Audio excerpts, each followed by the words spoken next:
Hello one and all! This is my review, reaction, and cut content discussion of Arifureta Season 3, Episode 12, and I am so freaking excited because this episode is based off of one of my favorite chapters in this entire light novel. Like, I'm seriously talking top 3 freaking best.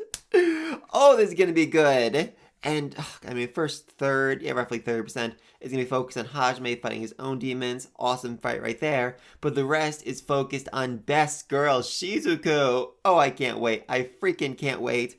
Before we get started, they also just released a new Arifureta game. It's like a web browser-based thing, idle clicker elements to it, if that's your thing. Definitely check it out. I'm enjoying it. But alright, let's get started in 3, 2, 1. Episode 12, True Heart. And let's count. 1, 2, 3, 4, 5, 6, 7, 8, 9, 10, 11, 12 bullet holes! Woo! Yeah, we open up with Hajime very, very depressed seeing his own reflection. Because he is such a goddamn edgelord. And you might be like, well, doesn't Hajime see that all the time? No, he doesn't. Hajime almost never looks in a mirror. Even in the morning when he's getting ready, Yui does his hair. Yui fixes his hair because it's one of her great pleasures of the day. God, I love these two. But yeah, so now he's seeing himself for the first time. And of course his reflection is super evil and trying to kill him because, of course it is. Yeah, seriously, he's been walking through a labyrinth of just reflections, hearing his own voice in his head over and over again this entire time. He's like, okay, yeah, there's a very, very good chance I'm gonna have to fight a mirror image myself at some point in this labyrinth, as the entire trial of this labyrinth is literally overcoming oneself.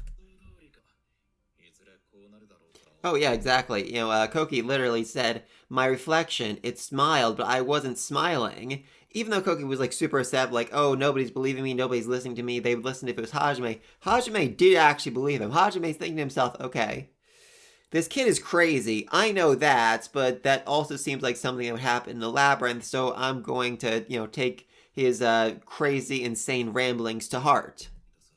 Yeah, so basically this entire trial, this entire labyrinth is focused around overcoming your own inner weaknesses, because if you go out into the world trying to fight the gods with these unresolved issues, the gods will find them, the gods will manipulate them and use them to turn you against your own allies. It's basically a trial designed to strengthen your heart, or to kill you! Either way, that's better than trying to fight the gods with that kind of weakness. Also, dudes love this whole trial. The shadows, the mirror images, refer to themselves as, me. That's me. I'm you. Just like, it's not even like, oh, I'm an evil mirror reflection. They really just emphasize, I'm you. I am your true self. I am your own inner darkness. And that is somewhat true, but also a bit misleading. As I think we'll see here, the reflections are the worst parts of yourselves, and thanks to all the whispering they've been going through for the last several hours, a lot of the people who face these trials only see these shadows as their true self, as the entirety of their being, instead of just, oh no, this is a part of me. Yeah, and for some reason, all the reflections are black. It makes them, there's something weird about this in my mind, because it does make them look like demons, and there are racist people in this world, so I don't know. I don't really know what the point of this was. What was the point of making the reflections look like demons? Or if you were human, or if you were a demon, making them look like humans?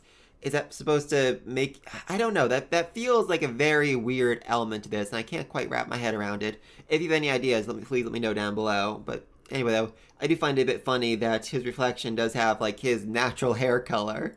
Yeah, Hajime had black hair before, it went all white and he turned into an edgelord. Also, I'm pretty sure his guns are supposed to be white. That's like a whole thing, his entire thing is inverted of Hajime, so his weapon should be the inversion too. That feels like a weird choice there. Also, just something like really off about a white eye patch. I don't know, that feels so strange to me. Yes, he can. Very easily, in fact. I know, spoiler, but this is not going to be a hard fight for him.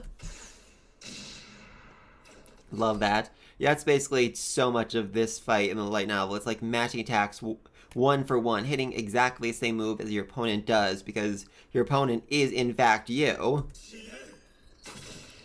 Oh, okay, so we did get, white sparks coming out of the gun. All right, that's something at least. Even if I'm pretty sure the gun's supposed to be white, just the sparks being white, that's really cool. And yes, these two are just firing bullets at each other, and they're colliding in midair.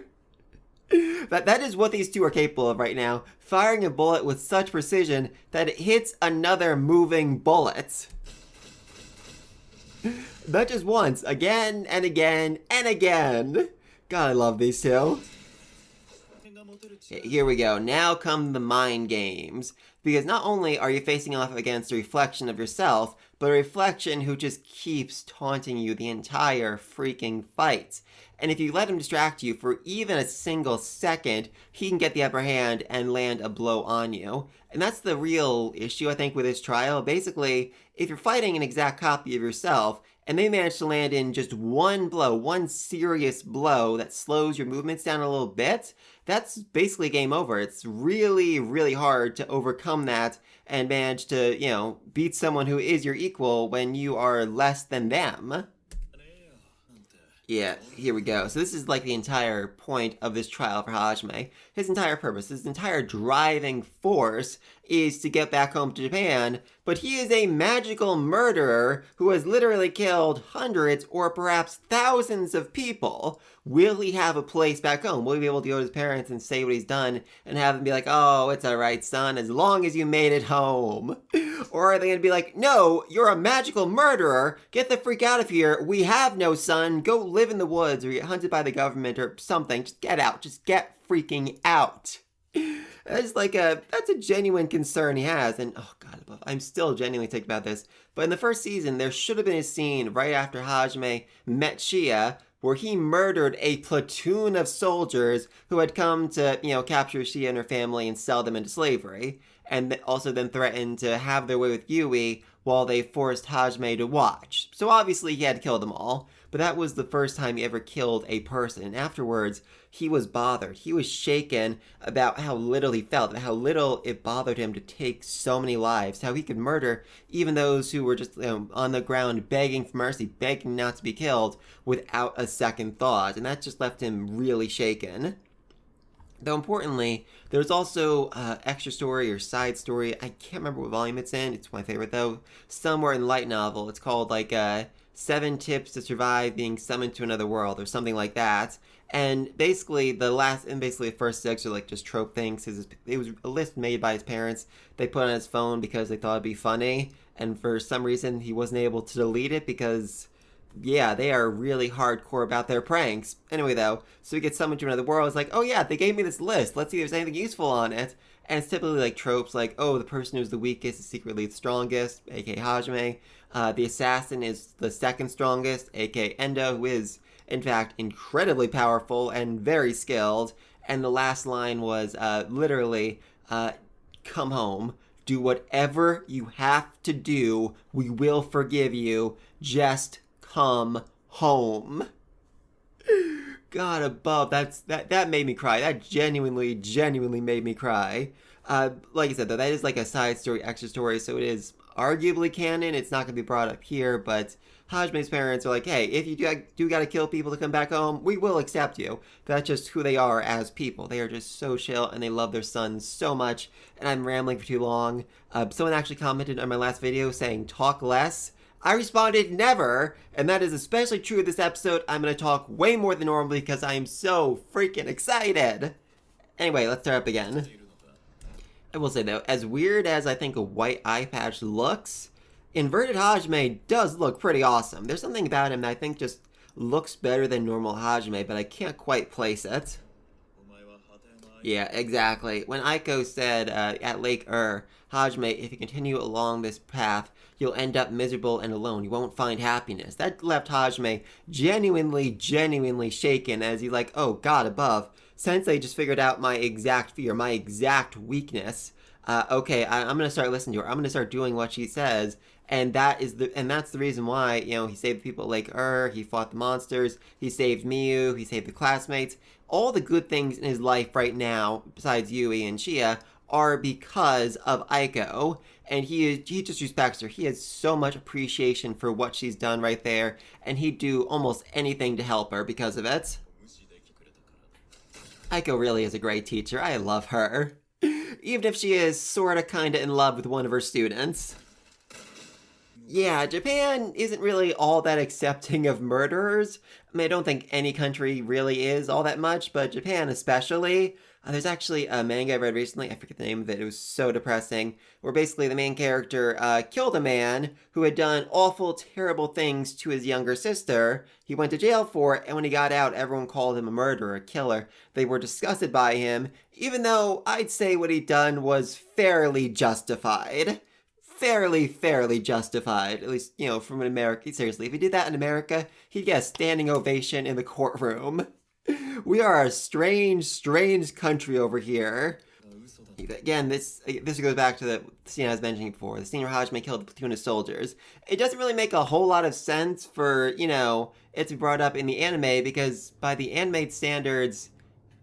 Oh wait, yeah, I guess in the anime, the first time he... Oh, God above, that's right. In the respective of the anime, the first time he killed was when he murdered his own classmates. Okay, honestly, I still prefer the murder he did in the light novel, but that is impactful too. Murdering somebody he'd been to class with as his first kill. Okay, I like that. I do kind of like that, actually, when I think about it. Yeah, that's this dude's second big argument. Not only is Hajime terrified of being rejected, but he's not actually in love with Yui. Rather, he's just kind of clinging onto her because he is so utterly terrified of being rejected by Japan, his family, the world, his classmates, everyone. He's afraid of being rejected. He's afraid of being betrayed again. So he just clung onto Yui as someone, as a safety blanket, essentially. Something or someone who would never turn against him, never betray him. And it's not love, it's just dependency, essentially.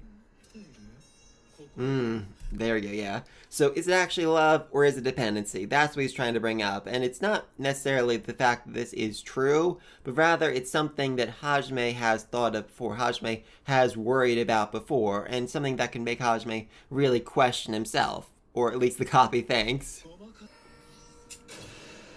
What the freak was that?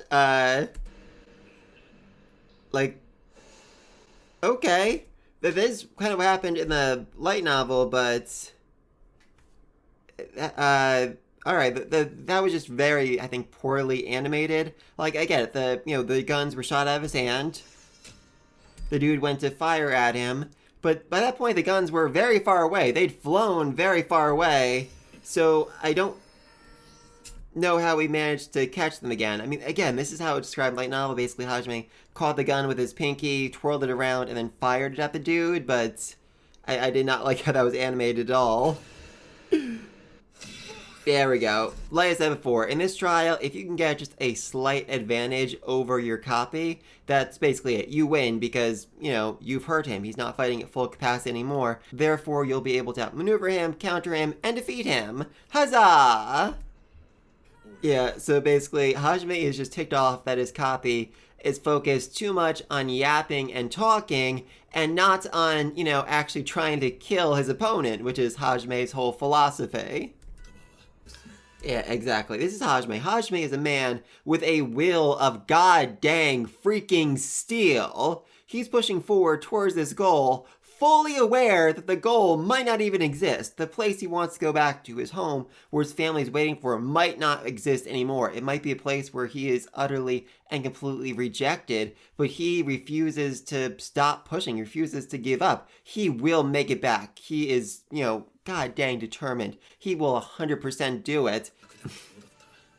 Yeah, so basically, when Hajime fell into the abyss, when he had to, go through 100 freaking floors of monsters, yes, he was terrified, yes, he was afraid, yes, he was worried there was no escape waiting at the bottom, but still, he pushed forward. That's all he could do, just keep moving forward one step at a time, and hope and pray that there was, a light at the end of the tunnel. And there was. He met Yui, he got to the bottom of the labyrinth, he managed to escape, he managed to make friends. Pushing forward has worked for him in the past, and he will keep pushing forward no matter what. Yeah, exactly. Hajime might be afraid of being rejected by his family, but he already has proof that people can love him. Yui, Shia, Tio, Kaori, Aiko, Lily the princess. All these people clearly see something in him that they like. They see his darkness. They know that he is, again, a magical murderer, and they still like him. And that gives them hope that, like, okay, maybe my family will like me too. Maybe they will accept this version of me too. God above. Yeah, so he's basically saying, like, 1% of my devotion for Yui is just insurance that she will be there, that she will always, stay by my side, that she will never reject me. And the rest is love, baby. I love this vampire girl so god dang much. Of course, Hajime has to, take a moment to brag about his awesome girlfriend to his own copy. That is so utterly on brand for him. Yeah, so basically this is the actual trial of the labyrinth. It's not just, fighting a copy of yourself who keeps bad-mouthing you. It's fighting a copy whose strength is determined by how much you're willing to fix your negativity, to overcome your own weaknesses. Essentially, like, if, your copy kept talking to you like, oh, you're in love with Bob. And you're like, no, it's not true. I'm not in love with Bob. Then your copy would get stronger and stronger and stronger and eventually murder you. But if you're like, all right, I got it. All right, I'm in love with Bob. I understand. Then the copy would get weaker and weaker. That's not what happened here. Hajime didn't make his copy, weaker. He didn't win by weakening himself, by accepting his own limitations, darkness, and overcoming them. He just got stronger. That's it.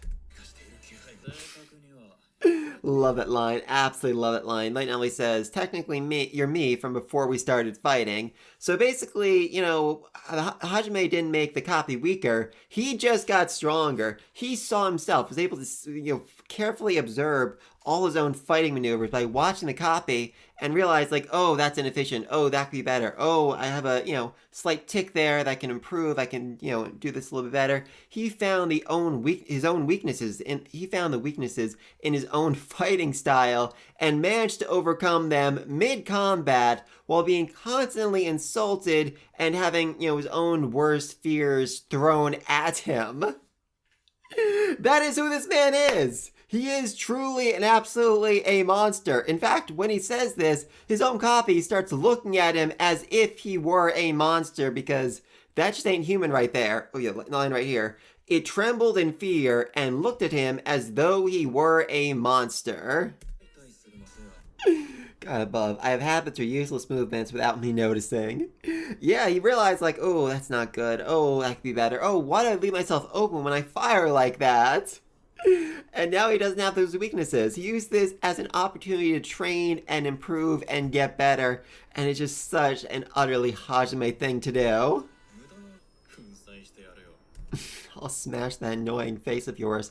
Hajime, it's your freaking face. Though I do love that in the light novel, he says that his copy has an irritating grin. Yes, he does, Hajime, and it has ticked off a lot of people throughout the years. Also, for the record, Light Novel Hajime is not that nice and fires at his copy's head 3 times while he's in the midst of fading away, just to make really, really sure it's dead. Alright, so I'm a bit concerned right now because we just finished Hajime's, portion of the chapter, and we are now halfway through the episode, and Shizuku's storyline in this part of the chapter takes up 2/3 of it, so yeah, that is concerning. That is very, very concerning, but hopefully they don't cut out too much. There we go. She calls out his name before anyone else's, besides Kaori, and even she is a bit surprised that she said that. It was an unconscious thing. Oh, yeah, Shizuku. Rejecting your feelings for Hajime already before the trial even begins. Not a smart move. Also, the record, when she first, shows up in here, the voice actually says to her, "We'll always be alone." And then, how weak can you get, freaking out the moment you end up alone? Okay, that's interesting. So remember how I said before that all the, inverted characters, they look like demons, they have that pigmentation to them? The one exception is Shizuku. For some reason, in the light novel, Mirror Shizuku is just fully and completely white. In fact, she's the only character who actually gets a, color illustration in this part of the storyline. So I fully and completely forgot the fact that, the other characters were supposed to look like demons. Surprisingly, they changed it back, maybe just for consistency's sake. Also, I'm pretty sure the sword is supposed to be white, too.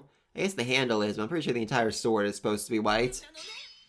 Yeah, this is not going well for Shizuku at all. I mean, Hajime, he was evenly matched with his copy. He was able to, hold his own against him, where Shizuku is already on her knees, and it's been about 20 seconds. Yeah, that's the thing. They're basically both moving so fast for this fight. That's actually said, like, any normal person watching this wouldn't see them. They'd be fully invisible because that's how fast they're moving. Yeah, Shizuku loses a lot of blood this fight. Yeah, right there. Without that, you would have died 7 times already. So basically, the only reason why Shizuku is able to hold her own against her copy is because she has the, magical sword that Hajime made, which has a bunch of, attacks that she can use to keep her copy away. Yes, her copy has the same attacks, but they're working for Shizuku. No, she didn't. I'm not sure we're gonna see it. Basically, she picked up a sword when she was 4. She was really good at it. Her grandpa's like, you will be a sword master. And Shizuku is too much of a people pleaser to say no, so she just kept practicing the sword and has done so for the last freaking decade. Oof. God above. Are we gonna see this flashback? Because if so, I genuinely might end up screaming. I'm pretty sure Koki even said, like, I will protect you. I will use this sword that I'm training with to protect you, to keep you safe. No. Are we just getting this as a monologue? Seriously? We're not getting a flashback. We got a flashback to the whole, princess thing. Kaori wanted Shizuku to play the princess. Everyone else wanted her to play the knight. Are we seriously just getting this as a goddamn monologue? That irks me. That genuinely irks me. It's a monologue. I don't even think they're moving. It's like still frames over a monologue. What the freak? Genuinely, what the freak? Yes, it's still frames on a monologue. What the god dang above? Ouch. Alright, so let's put my anger aside about that. Let's focus on this anger instead. So yeah, basically, all the girls, this is back in like elementary school, wanted to hang out with Koki. They loved Koki. He was strong, smart, at least academically, athletic. He was a hero, essentially. And so they wanted to spend time with him, and instead he spent all his time with Shizuku. When they were fine with that at first, he was like, oh, well, Shizuku is a boy, so clearly that's okay. They thought that because, because of her family, she had to dress plainly, and she couldn't grow her hair out long, because if she did, it could be grabbed in a sword fight. I am not joking. That was seriously their philosophy. Like, no, you can't have long hair, because if you do, someone might grab it in a fight, and then you'd lose. Insane. Utterly insane.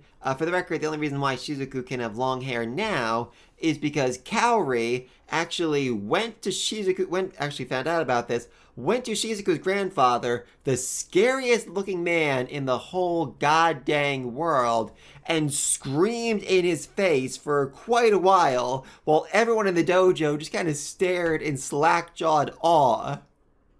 And then when she was done, good old grandpa burst into laughter, perhaps for the first time in his entire freaking life, and declared not only could Shizuku grow her hair out long, but that Kaori was now an official member of the dojo.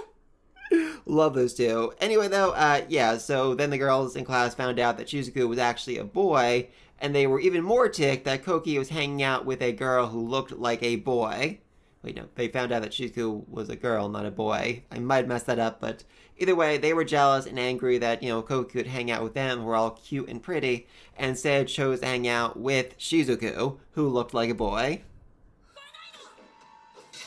Yeah, so for the record, Shizuku is now doing the exact opposite of what this labyrinth demands, and rejecting the truth, rejecting reality, just saying, no, you're wrong, shut up.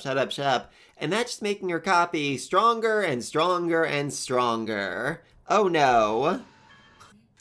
Okay, I guess we're not getting the rest of that story, which is, again, very disappointing, and I'm very angry about this episode so far. But alright, so, after, the girls started bullying Shizuku because they wanted to hang out with Koki instead of her, Shizuku went to Koki and said basically, like, hey, Koki, these girls are bullying me. You're my knight in shining armor. Go protect me. Go stop them. Go do something. And Koki, at that point in his life, already fundamentally believed that everybody was good and figured, oh no, there must be a misunderstanding. I'm sure they're not actually mean. I'm sure they're not actually trying to hurt you intentionally. Spoiler alert, they were. And so Koki talked to them, and they're like, oh no, you're right, it was a misunderstanding. We won't do it again.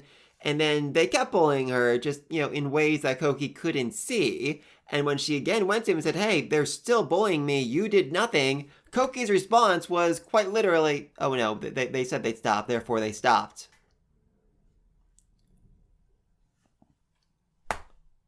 What? Genuinely, what the freak are you talking about? Basically, he has a very, very black and white view of the world and assumes that when you solve a problem, it's solved and fixed forever. Therefore, because he already fixed the Shizuku being bullied problem, it was no longer a problem, and no matter what Shizuku, his best friend, had to say about the matter, he wouldn't believe her. He wouldn't believe that she was still being bullied because in his mind, he had already solved the freaking problem. And it was at that point Shizuku realized, oh no, Koki is never going to be my knight in shining armor. I can literally never rely on him for anything for the rest of my life. And at that point, if I was Shizuku, I'd probably just, stop hanging out with him altogether. But instead, because Koki was a member of the dojo, he was technically her brother, so therefore she had to stay by his side. Therefore, she couldn't abandon him and leave him alone. And so she was just left to suffer for a long time. At least until she met Kaori and became best friends with her, and she was able to give her at least some comfort and protection and love. Yeah, there's another thing about Shizuku. She is not good with murder. The first time she had to kill a monster, she actually found someplace dark to hide and just cried uncontrollably. She can't stand the thought of taking a life like that. And that is like the real difference between her and Koki. I mean, Koki is the same way. He's like, oh, I can never kill. It's morally wrong. It's evil, blah, blah, blah. So he doesn't do it. Shizuku realized the same thing. Realized even earlier than him, like, oh no, this is murder. This is wrong. And was still willing to do it. And when facing the demon at the bottom of the abyss, she was still willing to, kill her, to take her life, even though she knew that it would just leave her haunted for the rest of her own life. That's the difference between Shizuku and Koki. Koki just, stands still. He refuses to accept the harsh things in life, whereas Shizuku sees them clearly and is willing to do whatever it takes for the sake of those she cares about. Yeah, like I said, Shizuku loses a lot of blood in this fight. In fact, that attack was just like a few centimeters away from her carotid artery and came very close to murdering her. And once more, she's feeling the whole fear of death thing. The same thing she felt when Hajime first fell into the abyss, when she realized, like, oh no, this is a situation where we could really, honestly, truly die. Yeah, right there. I mean, like I said before, she realized very, very quickly that Koki would never and could never be her knight in shining armor, that he would never protect her, that he would never save her. Meanwhile, Hajime came in, he did save her, he did protect her. For the first time in her life, she was saved by someone else. Someone else did something for her. Yeah, I mean, like I said before, Shizuku realized very, very early on that Koki would never be her knight in shining armor. He'd never protect her. He'd never be someone that she could actually rely on and, believe in. But then Hajime not only saved her life from a near-death experience, but promised to save Kaori, and she believed him. She held on to him. She cried. She's like, please, save my best friend. Please, please, please. And when he said he would, she believed him. She felt like, this is someone that I can rely on. This is someone who can protect me. This is my knight in shining armor. Of course, that raises some big issues because, that is her best friend's sorta kinda boyfriend. So, a little bit awkward there. Just a little bit awkward there. Yeah, Shizuku. Her whole thing is the fact that, she is really, really bad about being honest of what she wants, what she really, really wants. And so she feels like, if I'm honest about this, I'm honest about how I feel about Hajime, that will be a betrayal of my best friend, and that would be awful, that'd be terrible. It would make me an awful person, so of course she's rejecting it, she's denying it, she's refusing it, and that's exactly what will make her copy stronger. Also, we got like 2 minutes left of this episode, so either they're really gonna rush this, or it's gonna end on a cliffhanger. There we go. That's the thing. That's the thing she refused to admit about herself. Again, I love that these copies are talking in like the first person. Like, I'm you, you're me. I love Nagumo, which is basically her way of saying you love Nagumo. Wow. You traitor. Brutal. Utterly and absolutely brutal. But yeah, those are her own feelings. Those are her own thoughts. Those are the awful, terrible things she refuses to admit about herself.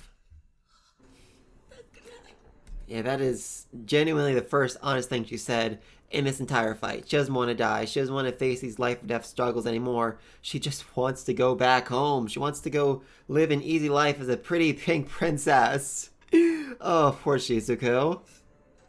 Save me. Save me. Save me. Don't worry, girl. Don't worry. Oh, this is an anime. It's never too late for you to say that phrase. There we go. There we freaking go.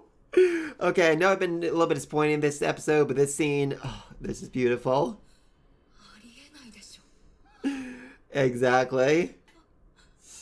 What are the odds? Genuinely, what are the odds that Hajime would show up right here, right now, in this exact perfect moment? Oh, I love it. Honestly, the timing is so perfect, Hajime genuinely has to wonder if the Great Labyrinth set all this up so he'd be here at exactly this moment. There we go. There we go. My man saved her. Good for him. Seriously, good for him. Once more, Shizuku, you have been saved by the monster of the abyss. And they're ending it on a cliffhanger. Of freaking course they are. Oh god, I gotta say, I am actually really disappointed in this episode. I mean, like I said before, this is my favorite chapters in the entire light novel. And instead, they could have done better. They could have done so much better. And we could have gotten actual flashbacks to those scenes of the girls bullying Shizuku, of her practicing the sword back in Japan, of anything like that, and it would make the episode immensely better. Instead of just like these long, still frames while, Mira Shizuku monologues, off camera, essentially.